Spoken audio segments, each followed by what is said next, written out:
Yo, yo, yo, yo, yo, yo. You already know what's going on. It's going on, man.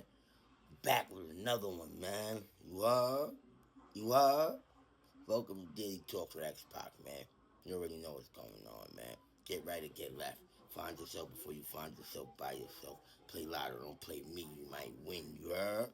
But look, as you can see, I got my boy Harlem Legend in the back. Shout out to Harlem Legend. You already know 050 the movement. But check this out, man. We got this guy, the fake Pistol Pete. You know what I'm saying? Pistol Piss. You know what I'm saying?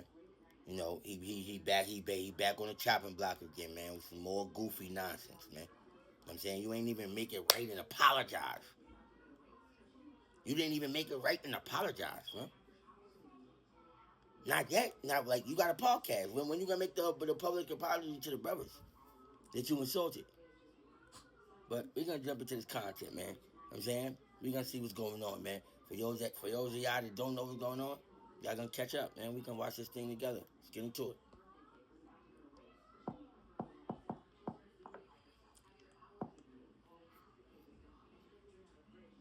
Said that right.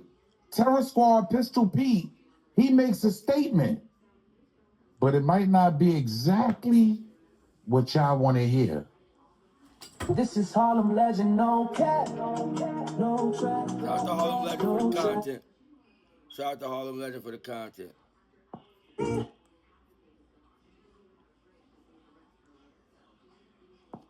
I'm the boss of the block with truth resides. Harlem Legend TV with a real Fire intro too. I need one of these.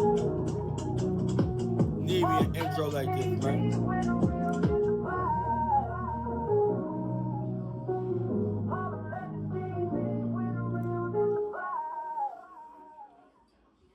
Yo, yo, yo, yo, yo, yo. What's good, YouTube? It's your boy EOU, aka the Harlem Legend, man. Please smash that like button, subscribe to the channel. Make sure you set your bell notification so you know when I'm dropping a video or going live.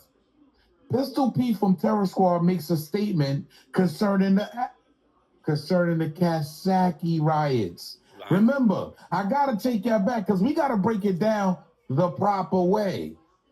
We already know Pistol Pete from the Bronx. Yeah, Pistol Pete from the Bronx. AAR, Kill All Rats. You heard? He got his own podcast also, y'all, so make sure y'all go check him out. Dog in the Yard. Yeah.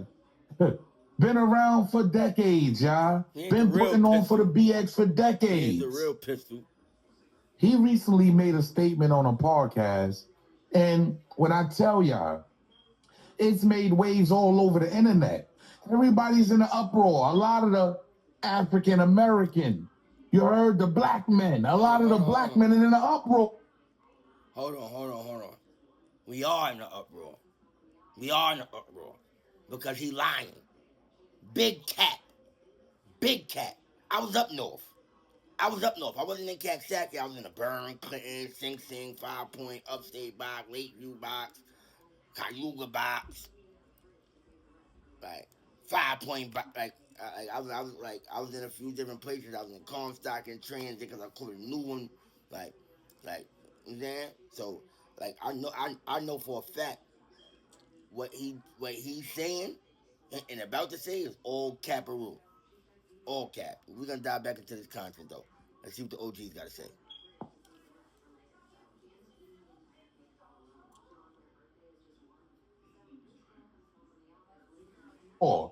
Because of what Pistol Pete says. So I want to take y'all back so y'all can get a better understanding of what Pistol Pete actually said. Cat. Yeah.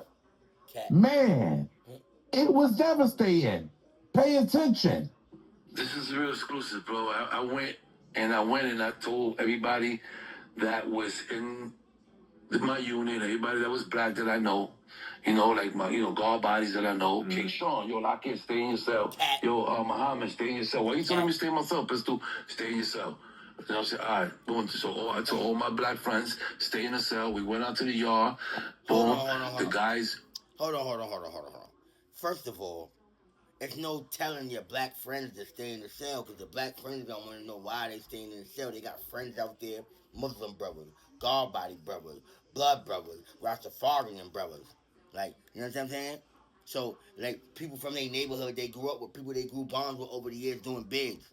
So, that right there is all cat. All cat. That right there is all cat. Let's get back to it. I'm going to stop pausing and we're going to go right through.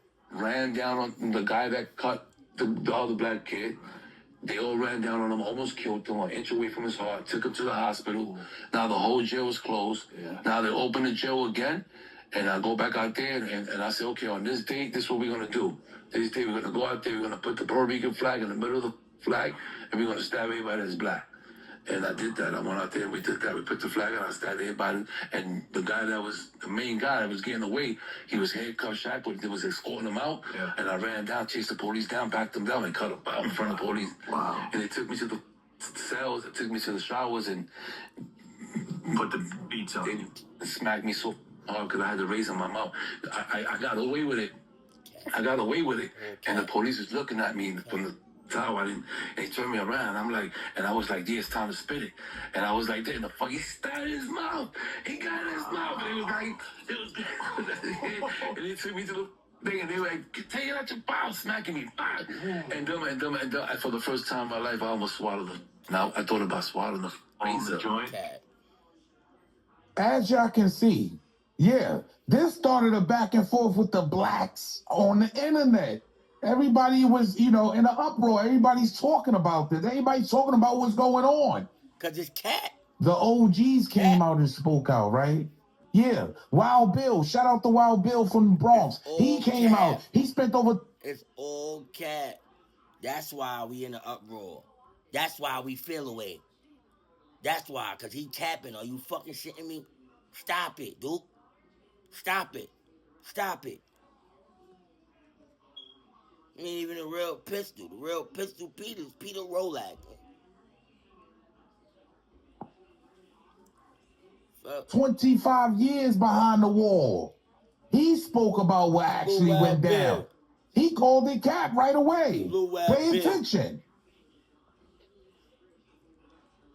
That's a stabbing all or anything in that yard. And first of all, most of the people in there, in Coxsackie, that's an adolescent penitentiary. And you know how the adolescents get down. The whole story sounds suspect. Like, he said how he told all his black friends to stay in.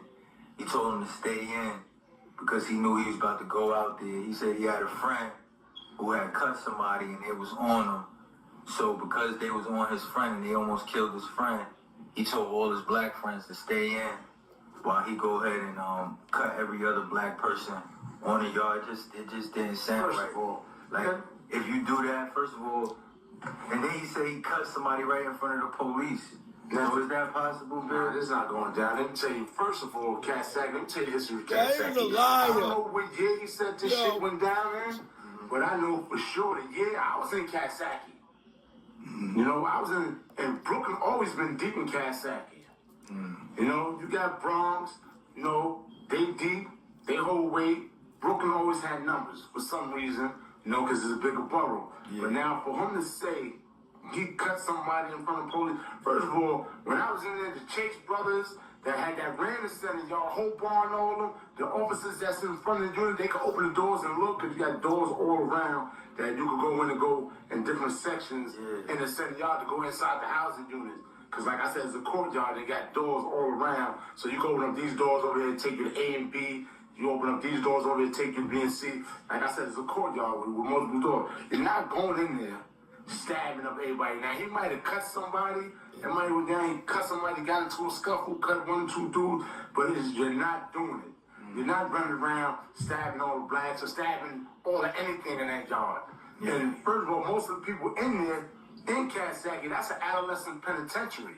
And you know how the adolescents get down. Wow. It was wilding from Rikers Island coming up. So you got all the hotheads that's in Coxsackie. So most of the dudes in the jail put work in already. Whether it was in the street, whether it was on the island, whether it was up north, because that's like somewhat a disciplinary jail at the same time. So it ain't too many sucker niggas in Coxsackie. So for you to tell anybody, oh, I'm gonna cut all the blacks, niggas gonna look at you black, who cutting who? Right. Cutting what? My cousins out there. Well, I got my dude from my block. You cut the wrong dude. They would have killed them in that yard. You know what I'm saying?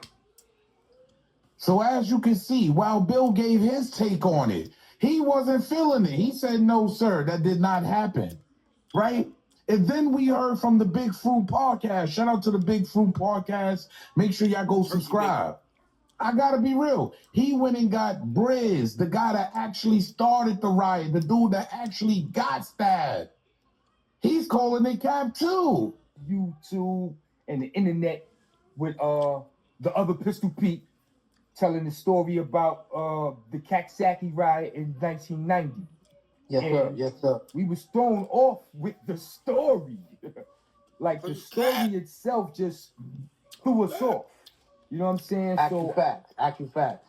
And me knowing I wasn't there, but at the same time, me knowing I knew some of or most of the people that were there, I just laid in the cut. Unbeknownst to me, Briz hit me up, and here we go. You know, that black and brown disunity is crazy. I need to say that first and foremost. You know, the brother Pistol Pete, the ops, back in the days, you know, he got involved in something that wasn't his concern. But I always respected him because he ain't no punk.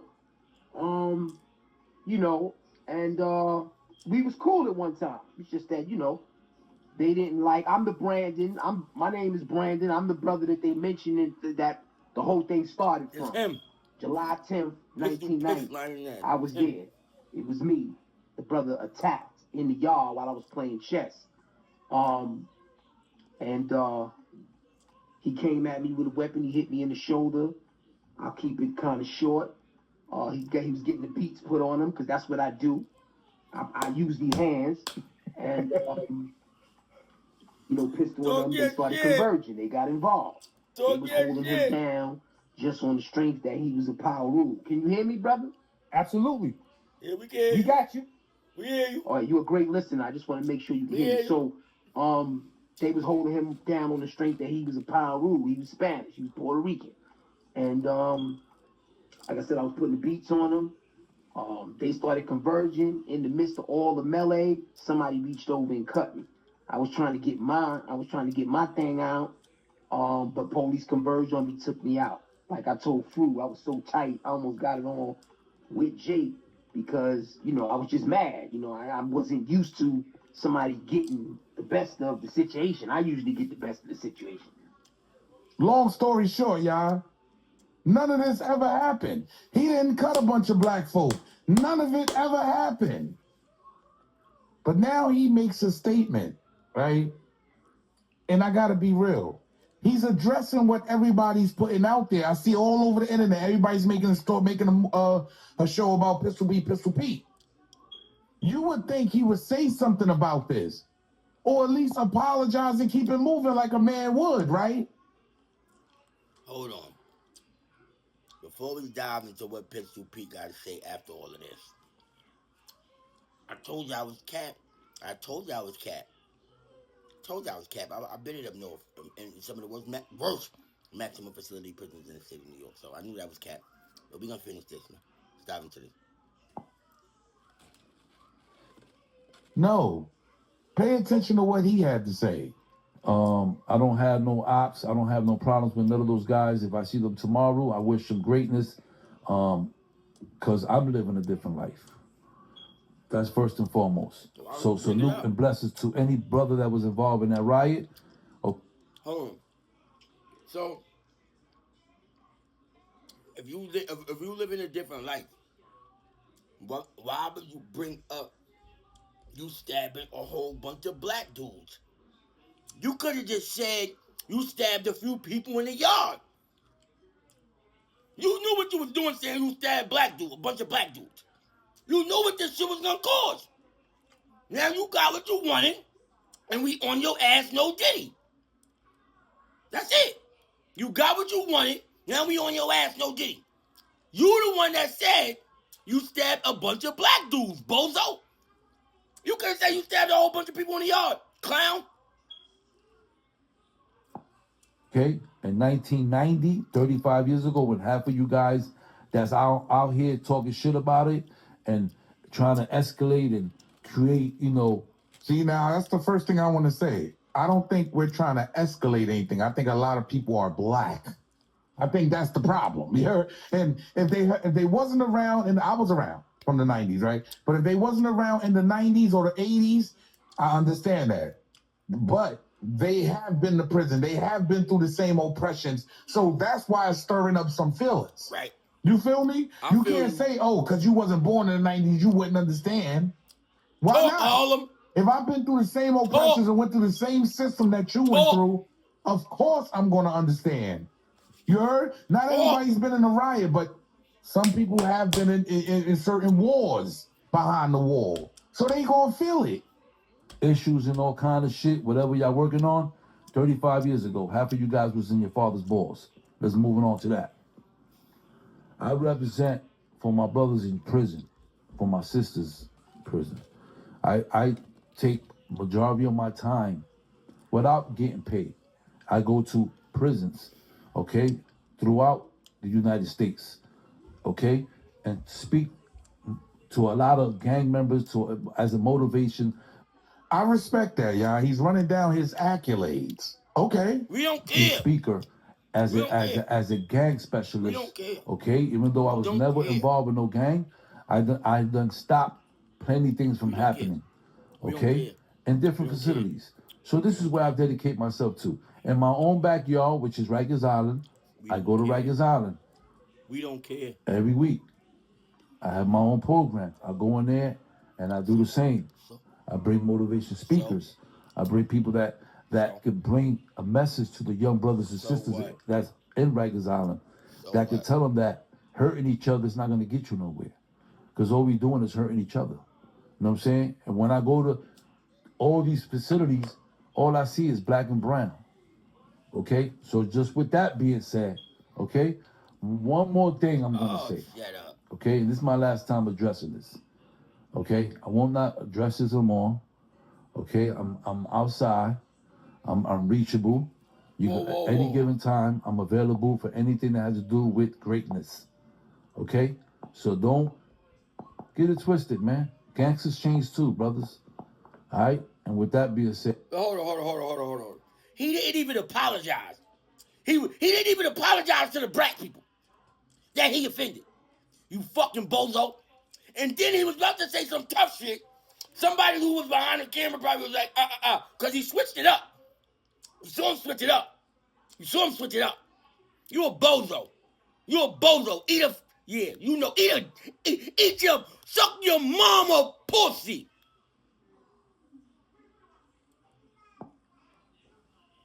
Clown. I gotta be real, y'all. He said nothing. Yeah. Shout out to Harlem Legends for the content, man. Pistol, you're a bozo. Pistol piss. You're a stone cold bozo. You ain't say nothing. Bozo.